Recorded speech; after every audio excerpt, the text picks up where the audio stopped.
Greetings, ghouls and creeps, and welcome to Listen to Their Screams, a horror podcast where we will discuss all things horror, monster, and spooky related. I am one of your hosts, Dave, and I am joined by the other host, Ike. Ike, how are you? I am spooktacular. Well, I am too on one vein, and in another vein, I'm not, and we will get into that in just a bit. We have got a lot of stuff to cover, a lot of things to discuss. But before we get into all that, let's take care of some of the business up front. Um, you know what they say, business up front, party in the back. That's right. So they say. So let's take care of the business up front. Wherever you're listening to us, make sure you subscribe, give us a rating and a review, and make sure you share the episodes. And then also follow us on social media. You can find us on Facebook, Twitter, Instagram, and now we are on Letterboxd. Just look for Listen to Screams. That is the number 2, and you can find us there. Before we get into anything, before we start any discussions, we would be remiss if we did not precede all this by saying there's a huge spoiler warning for our episodes. We're probably not going to dive and give away every detail of movies we discuss, but of course, in the course of discussion, we are going to give away some things. So whether it be an old movie, a new movie, or whatever it is, you have been forewarned that if we are going to discuss it, we're probably going to spoil parts of it. And if you don't want it spoiled, then go watch the movie and come back to us. So let's talk some things before we get into movies. Let's talk. Ike, it's officially fall. Although it's been fall for me for several weeks in my mind, but it is officially fall, and on top of that, it's almost October, so it's even better. Like I said, I've been celebrating the season since the beginning of September, but there's something special when October hits, and I'm ready. That means we are just mere, however many days from Halloween itself. So I'm very excited about that. So let's talk about some news things here. Like I said, some of this is movie related, some of it's not. But I think it all falls into that vague category and is of interest to you if you like horror and spooky stuff. And let's talk about one of the things that I am most excited about. Ike, have you seen the rumor online? And it's almost substantiated, but there's no official declaration yet that McDonald's is bringing back the Halloween Happy Meal buckets. I have seen that. It was definitely one of those things. My wife showed it to me. She's like, "Hey, do you see they're bringing back the McDonald's buckets?" And I'm like, "Oh man, I remember that they did those buckets. They did those buckets in the early 2000s. And I think they did it in previous generations too." And I'm just like, "Wow, I have not seen that in a very freaking long time." Yeah, they've done them. I don't remember when they started. I don't remember when they started. I would venture to guess it was sometime in the 90s. The original Yeah. line was just pumpkins, and they had different faces on them. But the rumor is, and I've seen stuff that's quote unquote supposed to be leaked paperwork from McDonald's franchises showing that these are going to start. They're going to be there. They're going to start and run October 18th through Halloween, October 31st. That there's going to be three buckets, excuse me. The McPumpkin, the McBoo, and the McWitch. That is the pumpkin, the ghost, and the witch. And that is those. I think those came 2 or 3 cycles into the buckets. Like I said, originally it was just pumpkins, but these are the ones that when most people envision them, this is what they kind of envision: the pumpkin, the ghost, and the witch. I'm very excited about these. We'll be trying to get all these to sit on the shelves and to have. So again, most of us who are into spooky and horror related, these buckets are pretty cool, and we have a lot of nostalgia for them. So it's so neat that they're finally potentially bringing them back. Again, there's been no official word from McDonald's, but everybody seems to think it's pretty much a done deal. And then another bit of news that came out is something that I'm very excited about as well. As we record yesterday, they released the final trailer for Halloween Ends. Again, the Halloween Ends will be out in theaters and on Peacock on October 14th. So, Ike, let's discuss the trailer just for a moment here. First of all, the trailer, man, it was giving me goosebumps. It got me. I didn't think I could be even more excited, but I think I am now. So, I'm sure, like me, I'm sure you've watched it several times. Give me your feedback. Give me your overall feel of this final trailer for Halloween Ends. So, first and foremost, I just want to throw it out there. Right now, I want everybody to just envision this picture. I believe that it's from the show Always Sunny in Philadelphia.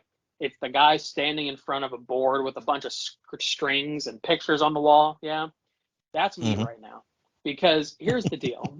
I watched this trailer and I have a fucking theory, bro. I have a theory. And I have a theory that the final boss, the final bad guy in this movie is not going to be Michael Myers. I think it's going to be a copycat killer because when I watched the trailer, there are a few parts where the killer is holding like a knife or they look a little bit different. They don't look quite like Michael Myers. But I have a feeling that two things. I have a feeling. I'm going to throw it out there. One of these is kind of outlandish from the trailer, because if you watched any of the trailers are a little similar. This one's got a little bit extra in there, but I want to throw out two things. Two things. I think that this movie is going to circle back, and I think it's going to somehow connect to Halloween 3: Season of the Witch. I think they're going to try and retcon the series so that way Halloween 3: Season of the Witch is somehow connected. And I think that Michael Myers is going to die, and I think that there's going to be a copycat killer. So I'm throwing that all out there. Okay. So are you deriving some of this? There is the clip in this new trailer where Laurie goes to pulls the mask off. Yep. We don't it cuts before we see in the trailer. But do you think then that's what ties into it? She's pulling the mask off with the realization that this is not Michael. Yes, I think that there is going to be, because I think that we all know that from Halloween Kills and from the previous movies, Michael's still alive. We're not sure how or where, but Michael is still alive. Because this movie does have a time jump there. I don't know how significant the time jump is, but there is a time jump. It said 4 years in the trailer. Okay, that's right. Yeah, you're right. Look at that. I'm already forgetting shit. So apparently he's been hiding out in that sewage or drain tunnel or whatever for 4 years. I guess I don't know. I don't know where he's been. But it does say in the trailer 4 years.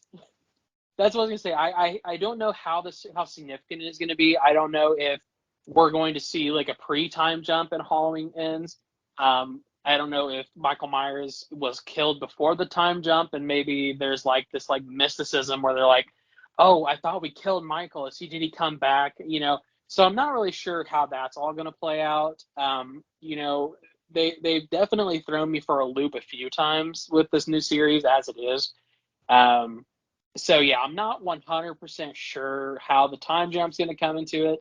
I don't know how prominent Michael's going to be. I think that he's obviously going to be in it, but I have a feeling they're going to kill him pretty early on in the movie. And I feel like we're going to find out at the end that it's a copycat.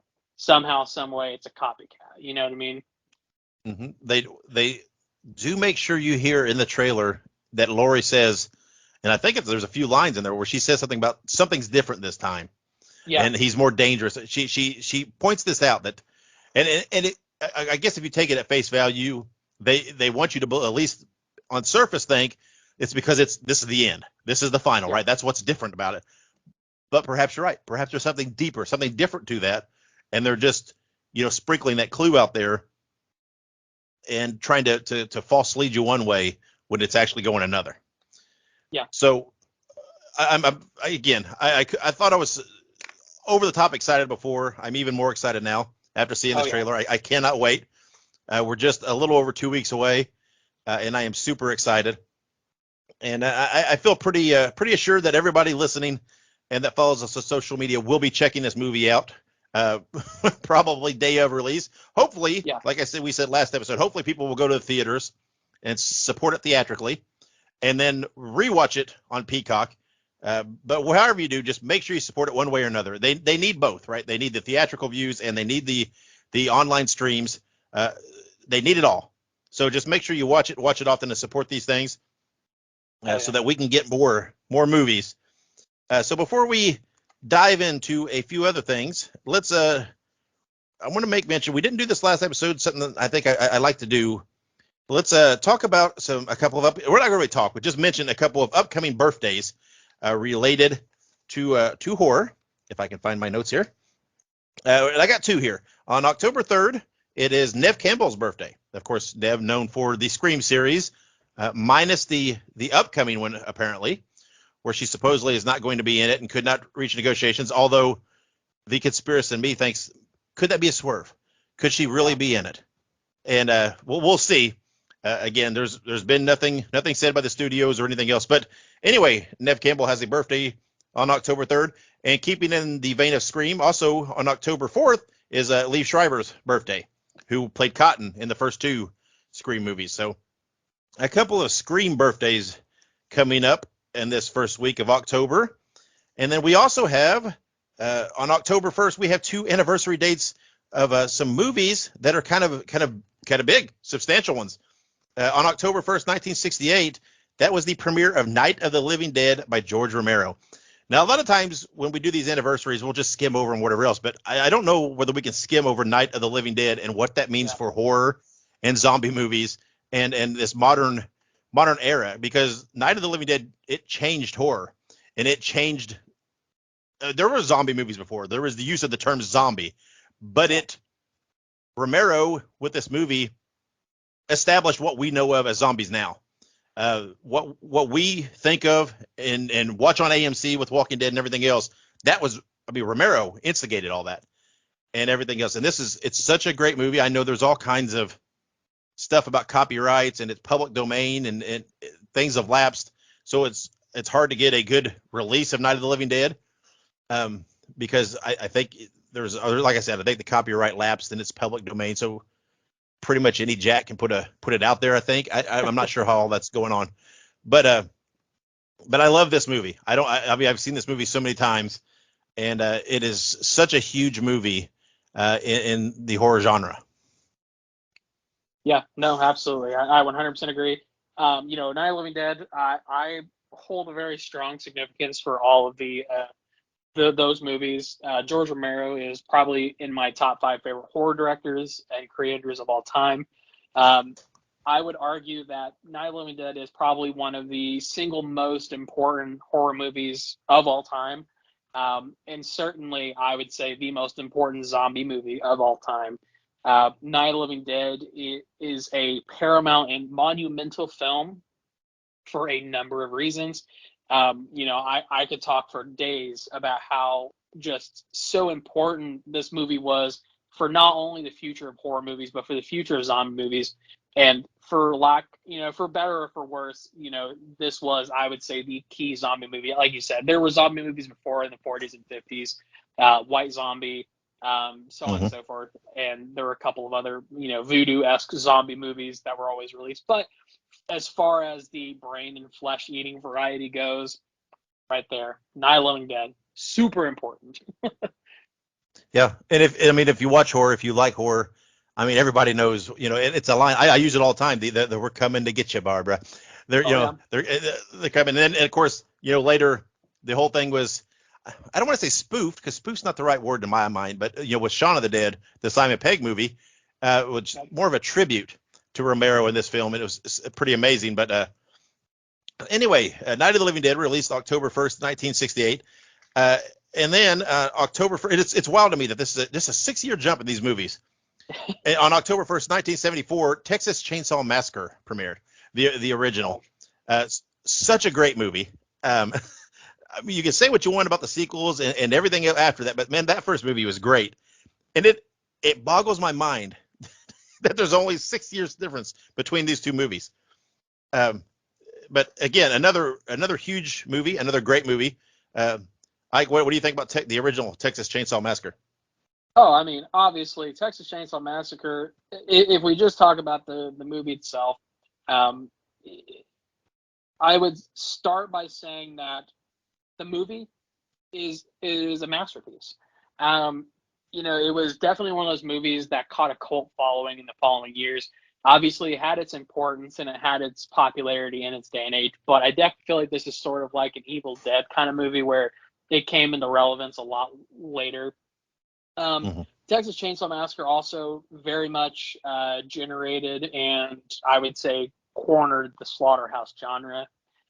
It created, I would say, one of the more politically sounding movies. This movie had a lot of political tie and affiliation, and was definitely anti-consumerism. Same thing with Dawn of the Dead, which I think that Texas Chainsaw Massacre did a little bit more of a piece on that. But no, for sure, Texas Chainsaw Massacre super important. Again, for the slaughterhouse genre, also just for, is it slaughterhouse or is it grindhouse? Is that the genre I'm thinking of? Not sure.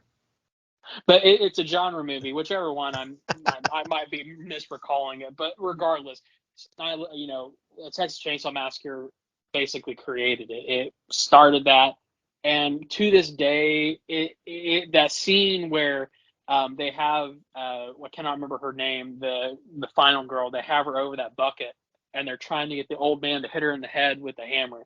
That scene, just like it's has like this unnecessary cruelness that to me still strikes me every time I watch it. Such a good movie. Yep. And of course, spawned one of the most iconic horror characters in Leatherface. Yeah. I mean, still marketed and sold, and all kinds of things. One of the most popular characters. So let's move on now. We've discussed some anniversaries. Let's move on to some of the new and upcoming releases. And let's start with new releases, stuff that's out there now. We're going to start with the movie. It's called Haunted Trail. It's available on Vudu and Amazon Prime. It was available at the beginning of September. And just a quick tagline on it says, a group of college friends are surprised by an actual killer when they venture onto a haunted trail. Ike, have you heard much about Haunted Trail? Actually, I haven't. I had to look it up for this, and I had never seen anything about it. It does kind of seem just like a cheesy, low-budget B movie, but I'm kind of excited for it. I think I'll enjoy it. Yeah, I think I will too. And then how about The Razzing? Available to purchase on Vudu. It was out on the 27th of September. It says a group of former friends gather for a tradition, but things get ugly when a past crime is revealed and things unravel as a day of reckoning is planned. That's a very generic sounding description. That could be like a 1,000 horror movies. Of course, this movie apparently has Logan Paul in it, spreading his wings into yet another venture. I'm curious about this movie. Like I said, I like bad horror, so Yeah. perhaps this one will be okay. Have you seen The Razzing yet, Isaac, or know anything about it? So obviously as part of my research for today's show, which small side note, the genre I was referencing was grindhouse, not slaughterhouse. There you go. But There you go. the raising, here's my deal. I have my own personal problems with Logan Paul just as a person. I Yes. don't like him. I think that he is not a good person, and I think that he should not be making content. So, putting aside my personal bias against Logan Paul, this does seem sort of like a very much a cheesy, again, goofy B-rated horror film.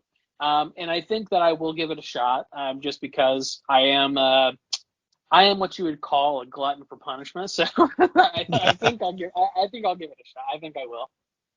Okay, and of the three new releases we have, this is the one that to me that sounded most intriguing. It's called Okay. Goodnight Mommy, available now on Amazon Prime. It has Naomi Watts in it and Peter Herman, and it says twin brothers arrive at their mother's house and begin to suspect that something isn't right. So apparently, it's a remake of a 2014 Austrian movie. Apparently, their mom's wrapped in weird bandages, and then the kids start to think that it's not their mother. So this one to me sounds very intriguing, and I'm going to have to check this out very soon and give it a watch. Yeah, I have seen the 2014 Austrian one. Weirdly enough, I have seen that, and it was good. It was very good. However, from the trailer for this movie, they have made some changes to what the content of the 2014 film was. So I'm very intrigued to see how they change it. I like Naomi Watts, so I'm very curious to see how they adjust things, how they change things, and how basically we take our turn at making this movie. There are plenty of American-made horror movies of foreign films that I do prefer. For instance, Let the Right One In versus Let Me In, which was a vampire flick that was released in the early 2000s. That was a remake with actually Chloe Grace Moretz.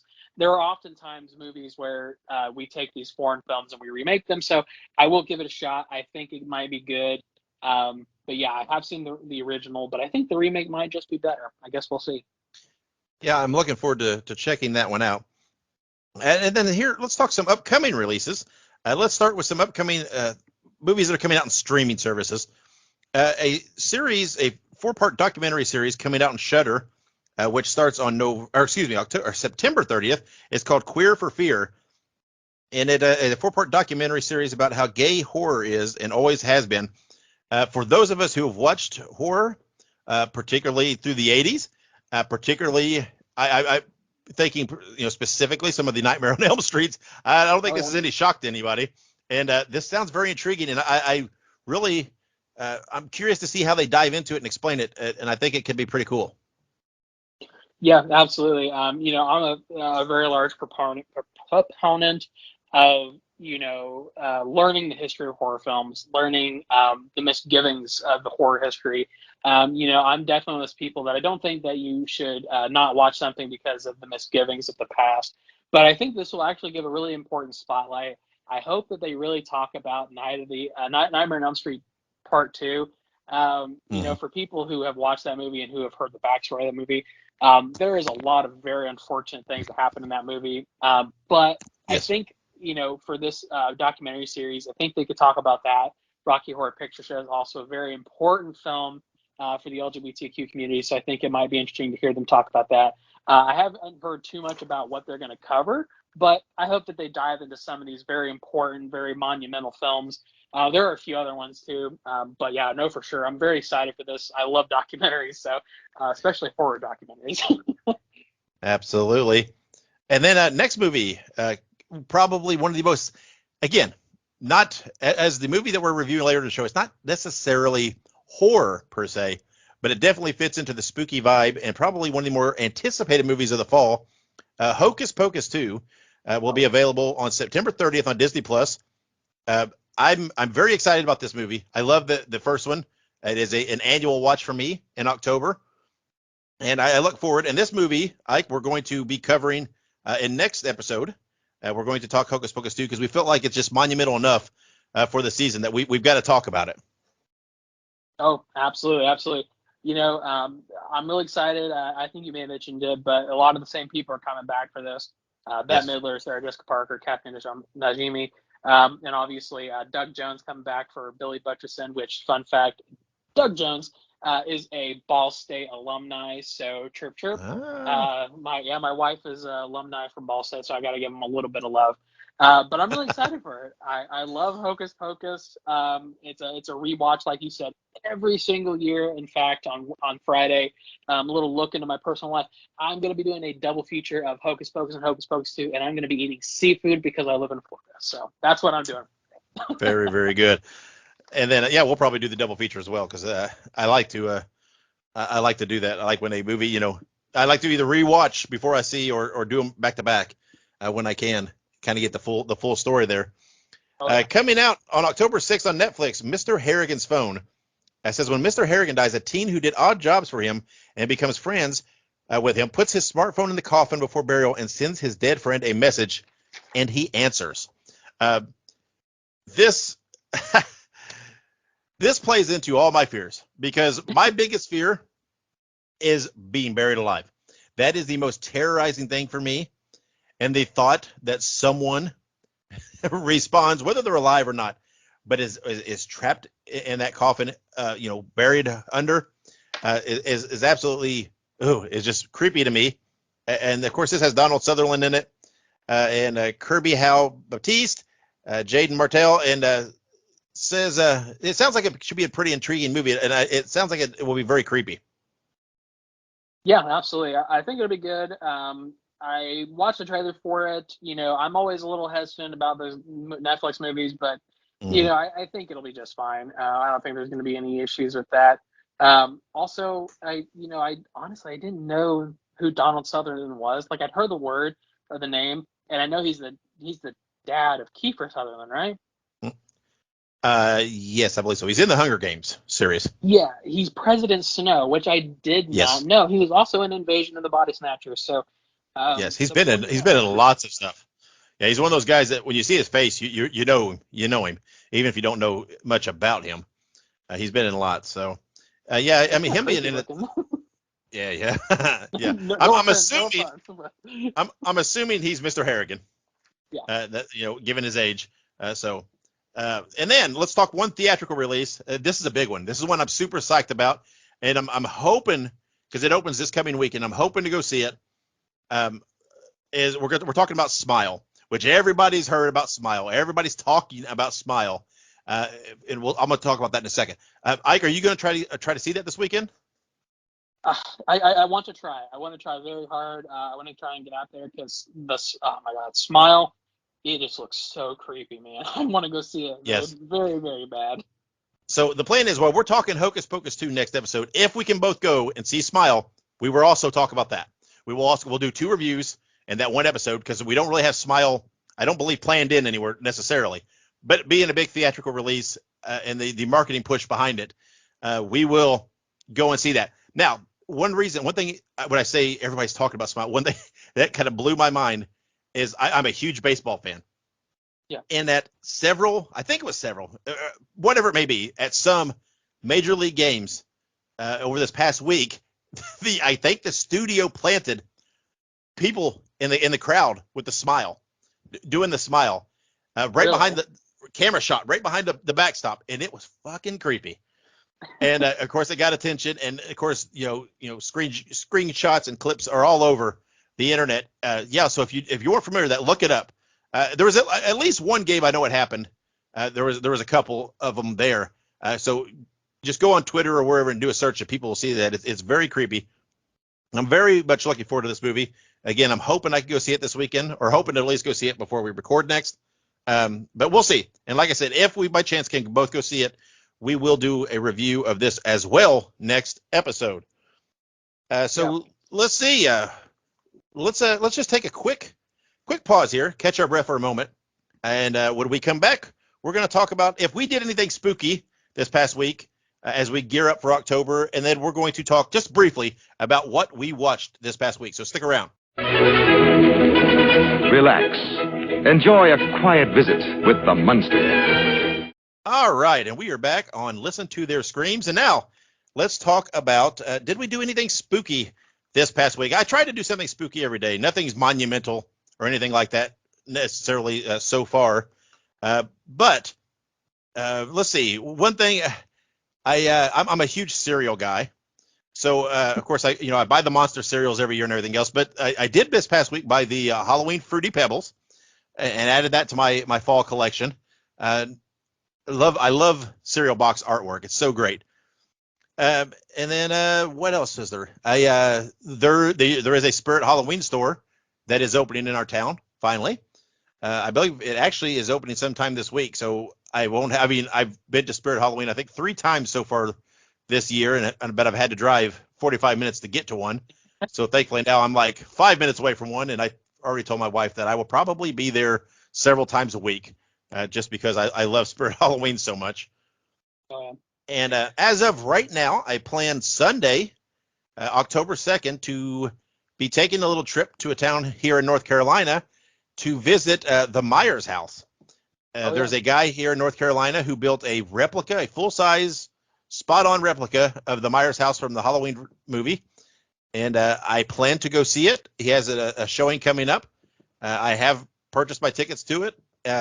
And unless something arises, which who knows, because we are due to get a lot of rain this weekend. So it depends on what happens. If it's stormy weather, I may sit it out. And because it is, of course, an outside thing.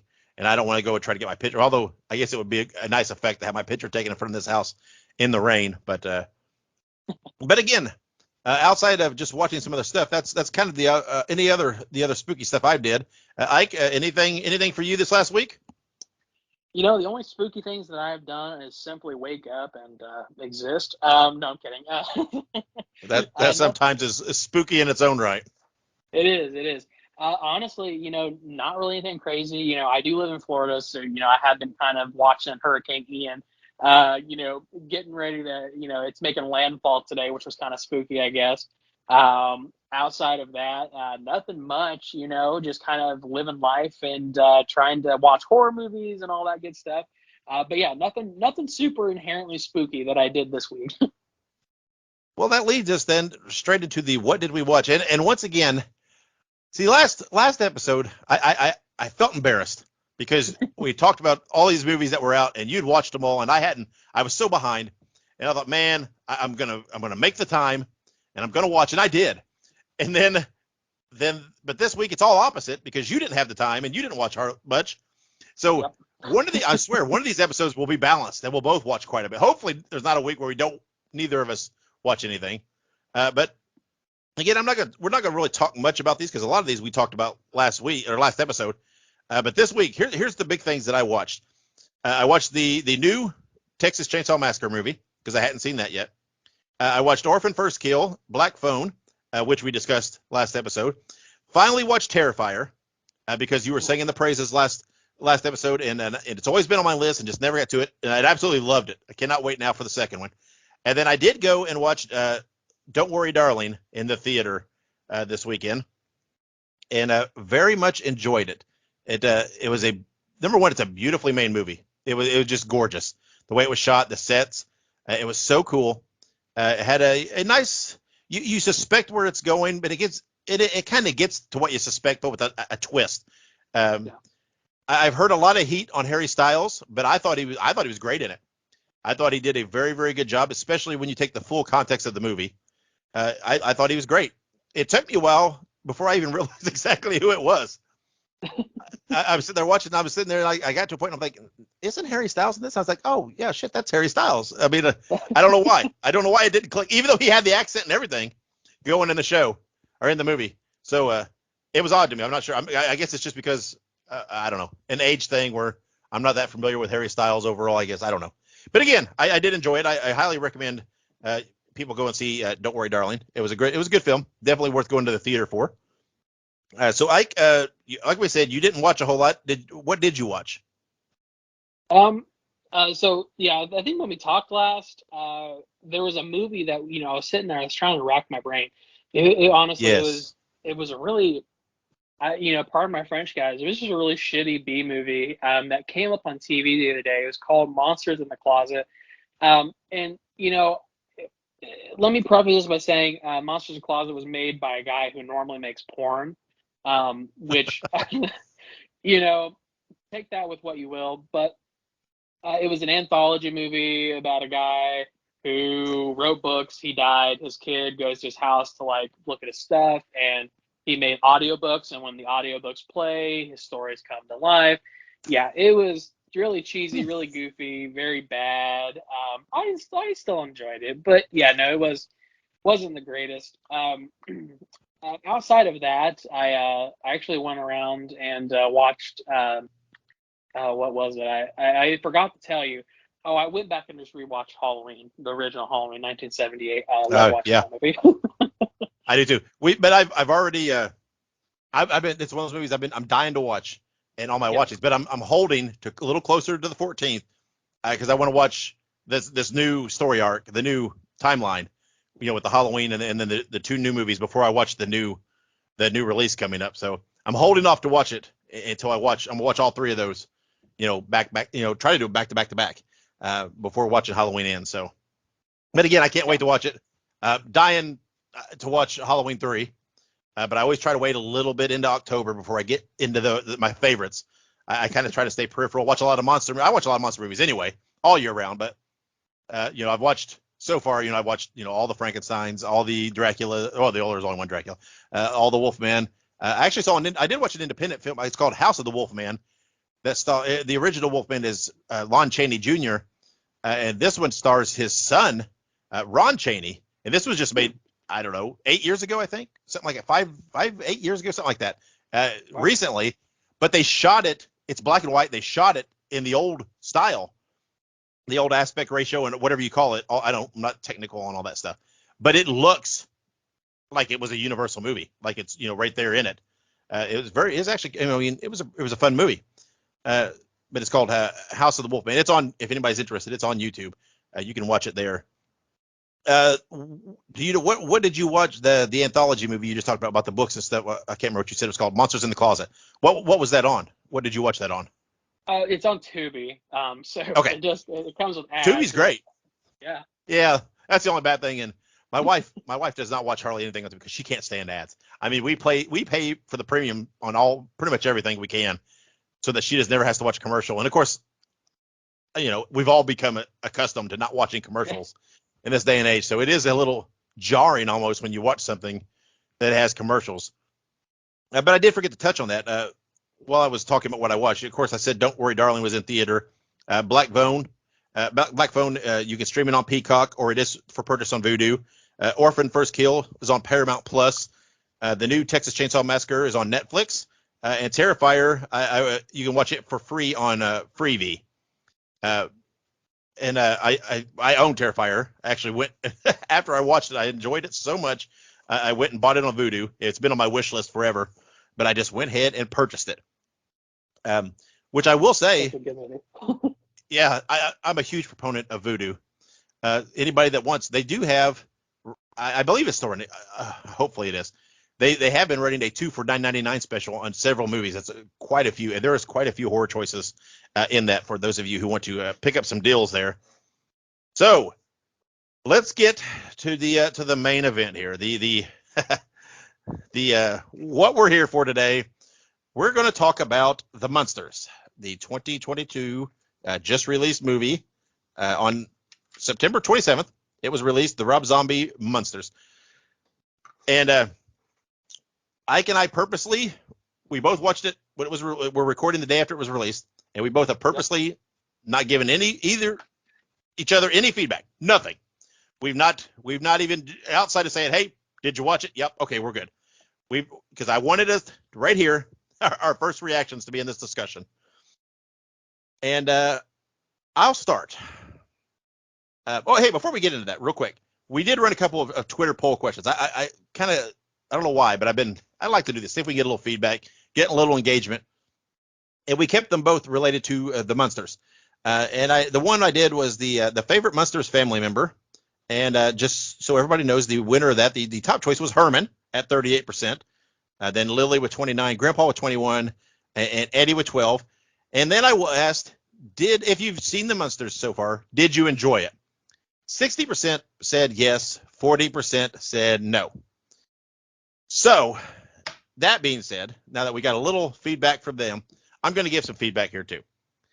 As I stated last episode, I love the Munsters TV series. Love it. It is a very comforting thing for me to watch.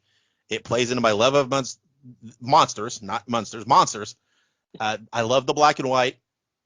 To me, it's a slice of the time from when it was released. I know that Rob Zombie is a huge fan of the Munsters.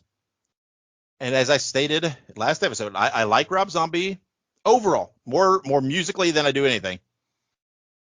But my fear was that Rob Zombie is a bit excessive in his filmmaking. And in my opinion, the Munsters was excessive. What I mean was, I don't feel the Munsters is made for movie length.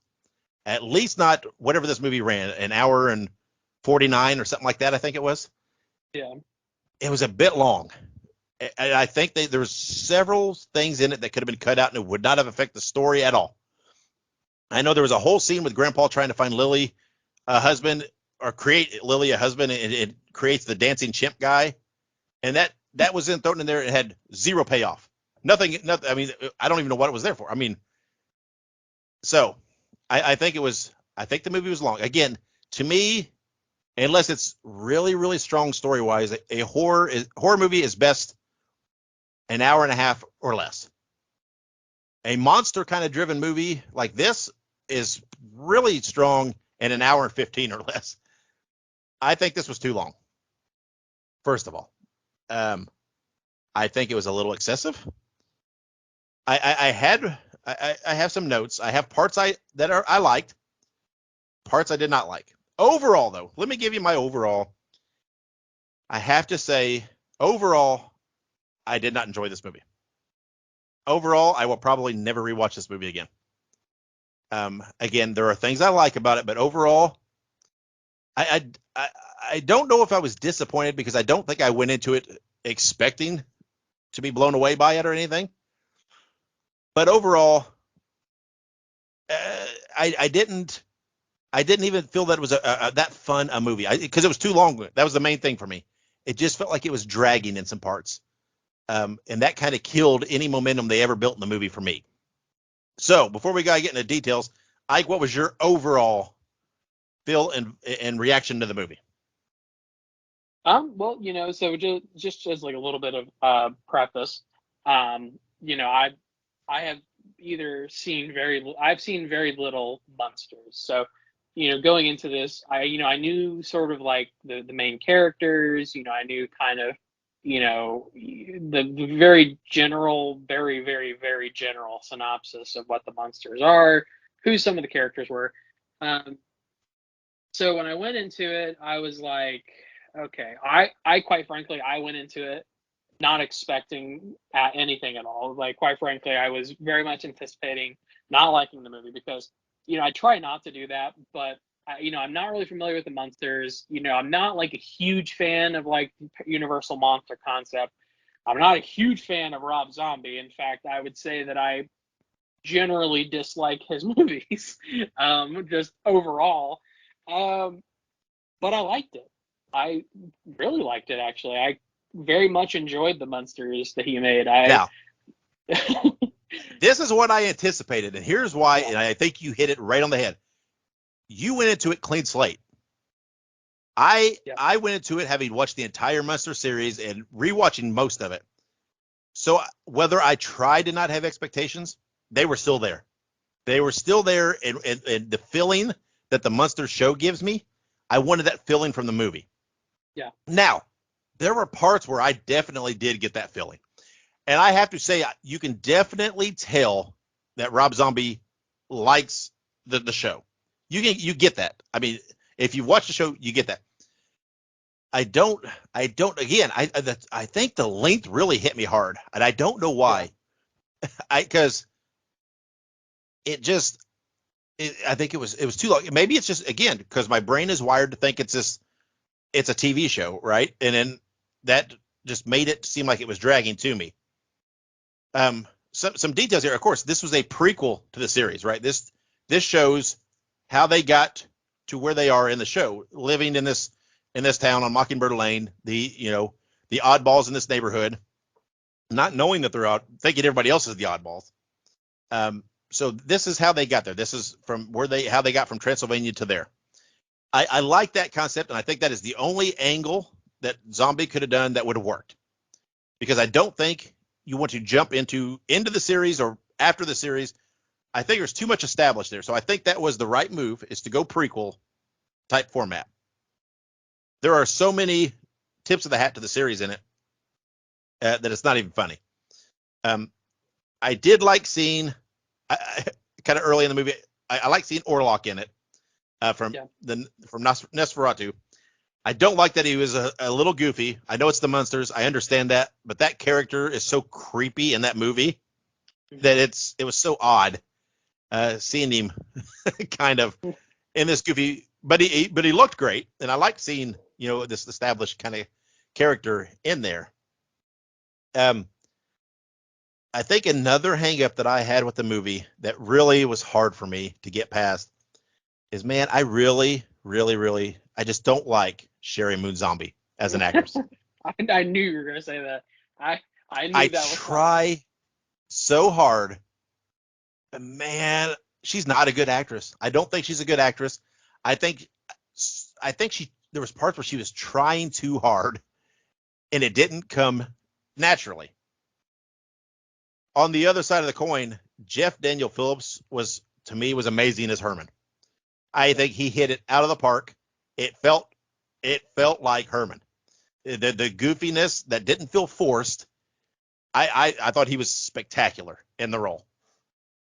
So it was like two extremes, and I think because there was so much Lily stuff in it, and her trying to find a husband and everything else, that it was just so much Sherry Moon Zombie. And for as much as I like Rob Zombie, I think I have the problem with the fact that he shoves her in every one of his movies.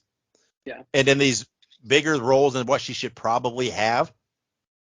I think if they had a better actress in the role, it would have improved it for me.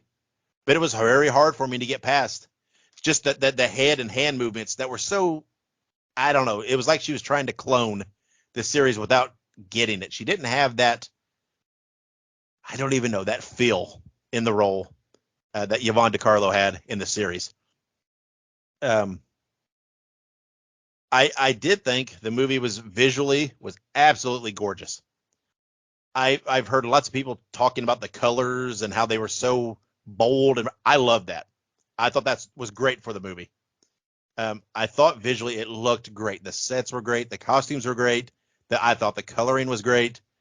All that was beautiful to me. It was great to look at and great to see that stuff. And like I said, there's lots of tip of the hats to the series, and it being a prequel. I did like seeing some of the little, how they got to that point, some of the aspects. But before I get into some of those things, Ike, what are some things you liked and disliked about the movie? I mean, if you disliked anything about it. Yeah. I will say, I will agree that it did seem long. I think that about an hour into it, I had to pause and I had to like step away and go do something just because I feel like it was just, and I feel this way with all of Rob Zombie's movies. Honestly, I feel like I Rob do Zombie too. is just, yeah. I think he could have got in and out of this thing in an hour and 15. Oh yeah, That part where they were at the house, they had moved, and they were all three sitting on that couch, and there's like, well, I guess they have to get a job. To me, there, bam. That was an ending point to me. It felt like right there. I thought, oh, here we are, and then I was like, what the? There's like 20 more minutes left, or something, and I'm like, he does that with every one of his movies to me. It was that fear of the excessive. I think he could have told this story in an hour and 15 minutes. Yeah, I think I would have to agree because it's like when I watch his other movies, when I watch Halloween, when I watch Devil's Rejects, when I watch House of 1,000 Corpses, it's the same shit every time. It's just like, just for some reason, I think, I don't know if it's just like who he is or what, but it's just that everything's so long. So, like you said, if I could choose to like make a change to this movie, definitely shorten that son of a bitch. I mean, seriously, shorten it. And I have nothing against Sherry Moon Zombie, but I do also have to agree. I thought that her acting was very subpar. However, I did really enjoy Jeff Daniel Phillips. I also really liked Richard Brake, who played what was it, Dr. Wolfgang Augustus Wolfgang. Yeah, he was good too. Yeah. I love him. I think he's just a great actor. I think he's very creepy. He plays that role very well. He definitely gave a different vibe during the movie, which kind of I enjoyed. But yeah, no, I think that there were a lot of really great things about the movie. I think that if you would have removed Sherry Moon Zombie and you would have made the movie shorter, it probably would have been better. But yeah, I mean, I don't have too many complaints about it. I don't know too much about the Munsters, so I didn't really catch any of those nods. But it very much felt like an old TV show. It definitely had that feeling. Like you said, the colors, they were very vibrant and bold, and it felt like a comic book almost. It felt like kind of like a kid's comic book talking about monsters. Yes, which is perfect for the Munsters. Yeah, absolutely. And again, I think if it, like I said, if it had been shorter, I think it would have felt more, maybe just like an extended special episode of the show, and not like, I don't know, like they run it into the ground. And I know maybe it's just critiquing, or maybe it is just how my mind is set up, having watched so much of the Munsters series, that it just felt long because of that, because I'm not used to that. And again, I've seen all the made-for-TV movies and everything else, and I didn't really enjoy many of those either. And so it could just be this ingrained thing in my head that says, oh, it should be an TV episode length or thereabouts. So maybe that is an unfair thing on my part, but it's just something I couldn't get past. And Sherry Moon Zombie, I totally think if someone else had been cast in that role, it would have been better. I think that was the weakest character portrayal in the movie, especially for being a character that was really the center of the movie.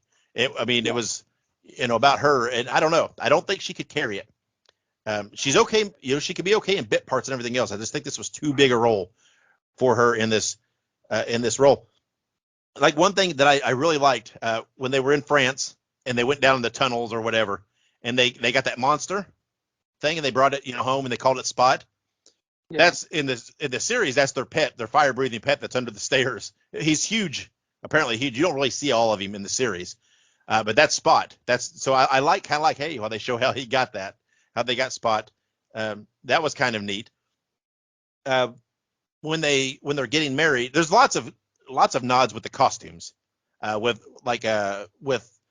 Herman being the rock star, some of his costumes, and a lot of those were takes off the show. Some of the costumes from the show that were kind of neat to see and to see in color.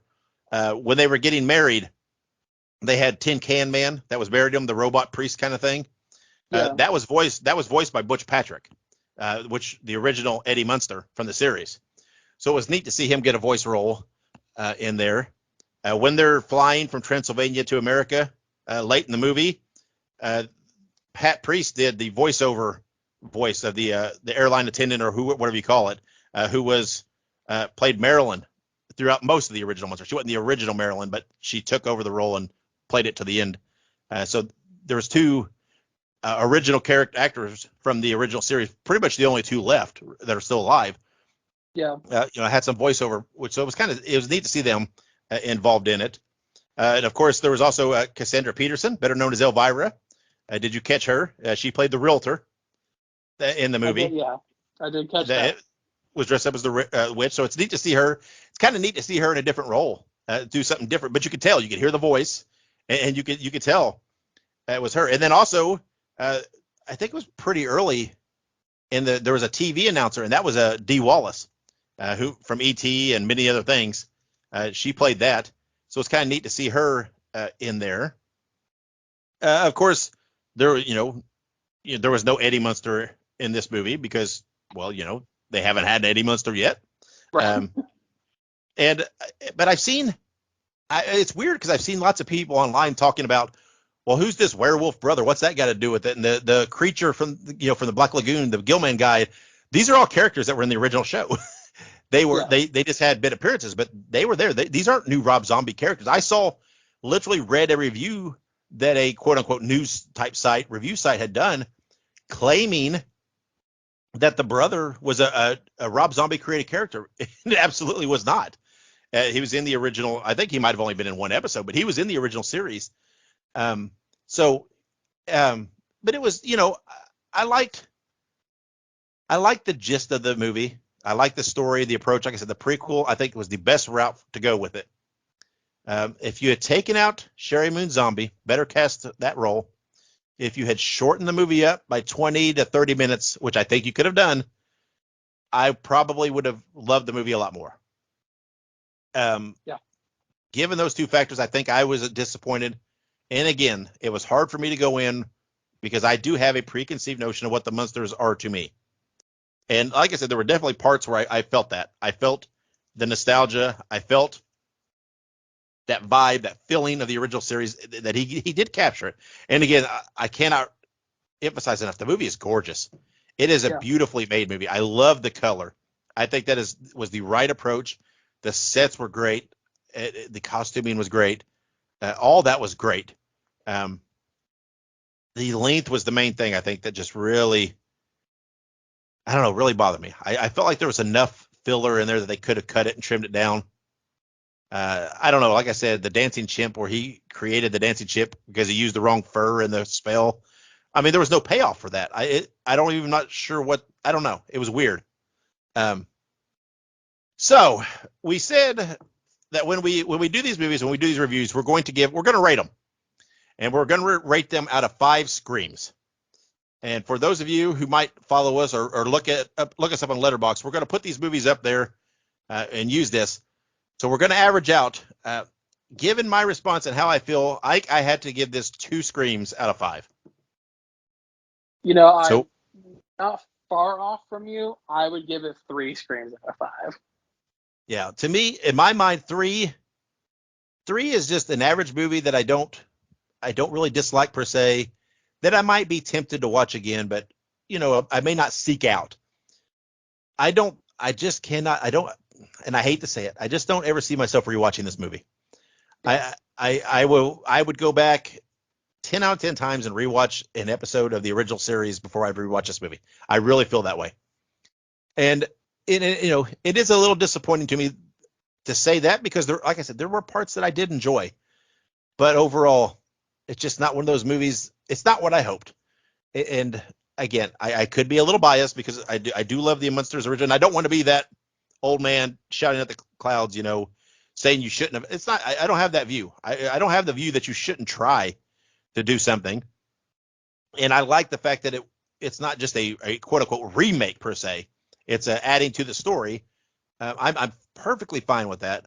I just felt like it fell a little short of where I wanted it to be, and I felt like it could have been pretty easily fixed by like I said, those are really my two major hanging points.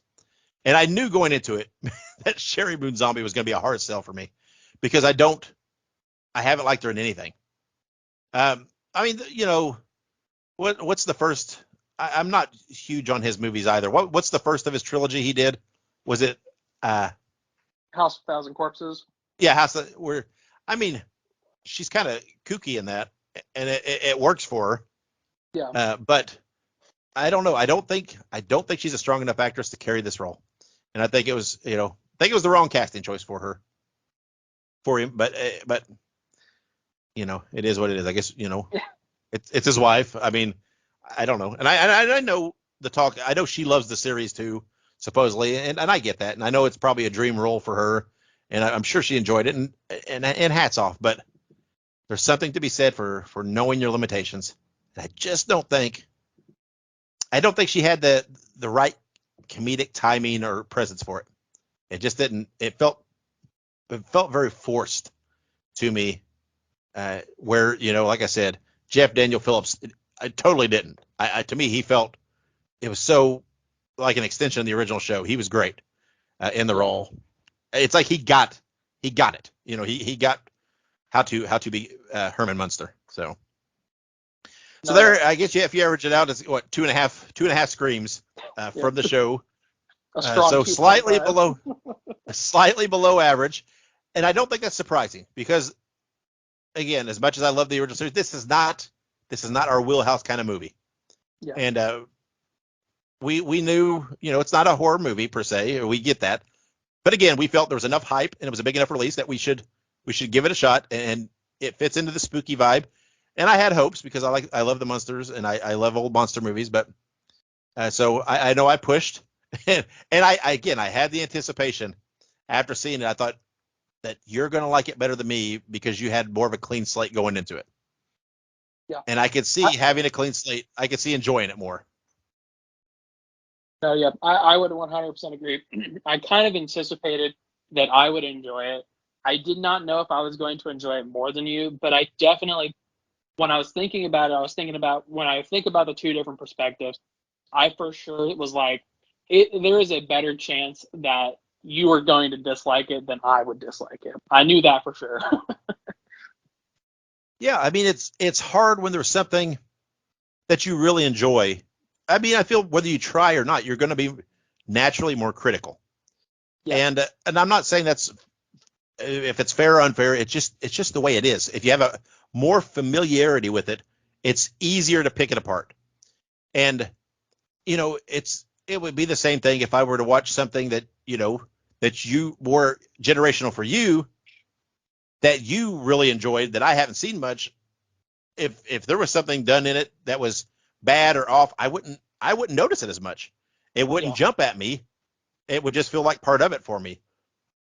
And I mean, again, having watched so much of the original series and how Lily is that, maybe that's why Sherry Moon Zombie's playing the role that's graded me so bad, because I didn't feel like it was on par of where it should have been for her. And but to you didn't have as much to compare it to. You could say it wasn't the greatest, but yeah. So there you have it. That's our review of the Munsters. Again, a 2.5, a Scream review. I have a gut feeling we're both going to enjoy Hocus Pocus 2 much, much more next week. Oh yeah. I have a feeling we're both going to enjoy whenever we ultimately do get to watch it. We're going to enjoy Smile much more, whether that be for next episode or a few weeks into the future. I feel like those movies play a little more into what we like. So, and again, I love the original Munster series, but yeah, it is what it is. Again, give us some feedback on Twitter, Facebook, wherever. Tell us what people, like I said in our poll, 60% of people said they enjoyed it. I'm glad. That's, my opinions don't mean jack shit. Only to me. I want people to enjoy it. I want people to like it. I want people to be surprised by how much they like it. That's great. It's no harm that I didn't. Just the way it is. Again, we try to be very positive here. So that's why I did point out the things I liked about it. But I can't lie and sit there and say, oh, I loved it when I didn't love it. So, and it's not even, I don't think it'd even be a movie that I'd recommend to somebody if they have a familiarity with the original series. If I was to point someone and said, hey, tell me about the Munsters overall, I don't think I'd say, oh, well, go watch this movie first. I'd be like, no, just go watch the series, because I think the series is much more fun.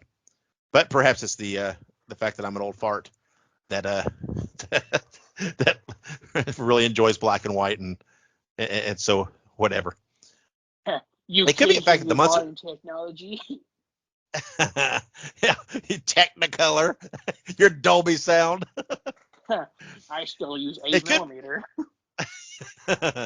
It could be the fact. I mean, Munsters was syndicated so much when I was a kid. It was on TV a lot. So I think there's so much. You have that nostalgic feeling, and when it doesn't hit that those warm and fuzzy spots, in the right way, that's what happens. But I'm not. It is what it is, and I would still recommend everybody go and see it. Go and watch it.